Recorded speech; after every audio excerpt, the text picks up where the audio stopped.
War 2 এর trailer ইতিমধ্যেই ঝড় তুলেছে। নেটিজেনদের অপেক্ষা তাহলে সার্থক? ভিএফএক্স এর সমস্যাকে মিটলো? কতটা ভালো হলো এই ট্রেলার, জানাবো আপনাদের।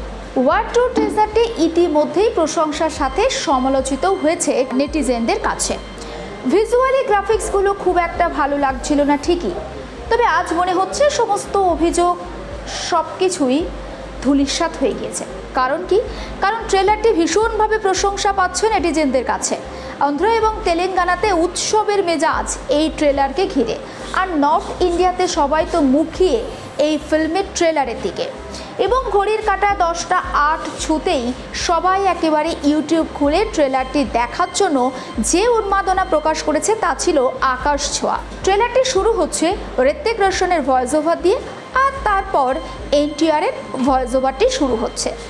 গলার দিক দিয়ে হয়তো এনটিআর অনেকটা এগিয়ে রয়েছেন, কিন্তু প্রেজেন্সের দিক থেকে ঋত্বিক রোশন সবসময়ই আলাদা।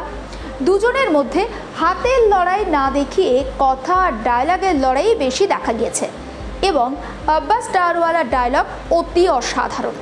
ট্রেলারে বিশেষ করে এনটিআরের এন্ট্রির দৃশ্যটা অত্যন্ত সুন্দর, কারণ এটির সাউন্ড ডিজাইন বেশ সলিড লাগছে। আর এই ট্রেলারটি বিশেষ করে ড্রামার ওপর বেশি ফোকাস বা কনসেন্ট্রেট করেছে, যেটা দেখেও যথেষ্ট খুশি হচ্ছেন নেটিজেনরা। এই ট্রেলারের অর্ধেকটা অংশ এগোনোর পরই শুরু হচ্ছে অ্যাকশন দৃশ্য, একের পর এক অ্যাকশন দৃশ্য, যেগুলো আপনাকে তাক লাগিয়ে দেবে।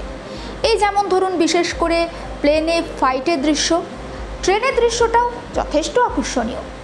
এনটিআর নিজের চরিত্রটিকে ট্রেলারে বলছে একটি অস্ত্র, যার কোনো এক্সপ্রেশন বা তার পুরো এক্সপ্রেশন কিন্তু এই ট্রেলারে দেখা যাচ্ছে। সে এই গল্পে একটা অস্ত্র, যার কোনো মায়া মমতা দয়া নেই। সে এখানে পুরোপুরি ধ্বংসের দিকে গল্পটিকে এগিয়ে নিয়ে যাবে। আর ঋত্বিক রোশনের চরিত্রটি একটি হেরে যাওয়া সোলজারের চরিত্র হিসেবে দেখানো হয়েছে, যে নিজের ভিতরকার কোনো একটা ট্রমা, সেই ট্রমাতে সে আক্রান্ত বা ভুগে চলেছে। আর কিয়ারা আডবাণীর চরিত্রটা, এটাও কিন্তু একটা ভালো জায়গা করে নিয়েছে এই ট্রেলারে বা দেখানো হয়েছে।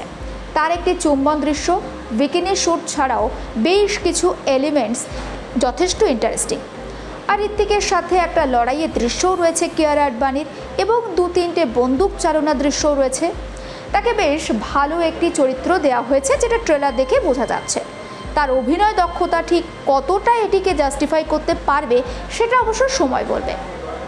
তবে ভিএফএক্স এখনও বেশ কিছু একটা জায়গায় তাদের সমস্যা রয়েছে, আর সেটা নিয়ে হয়তো সমালোচনা হলেও হতে পারে। এটি নিয়ে এখন কত সময় আছে সেটা জানা না গেলেও, যতটাই থাকুক না কেন সেই সময়ের মধ্যে এটার উন্নতি করা যেতে পারে। সময় বলবে কুলির বিরুদ্ধে দাঁড়িয়ে 14ই অগাস্ট ঠিক কতটা ভালো হতে পারে এই ফিল্ম। সবার মন বলছে এই ফিল্মের ট্রেলার অন্তত আশার আলো জাগিয়েছে। এখন দেখা যাক শেষমেশ কী হয়। আর অন্যান্য এরকম খবরের জন্য অবশ্যই নজর রাখুন আর প্লাস নিউজ ডিজিটাল।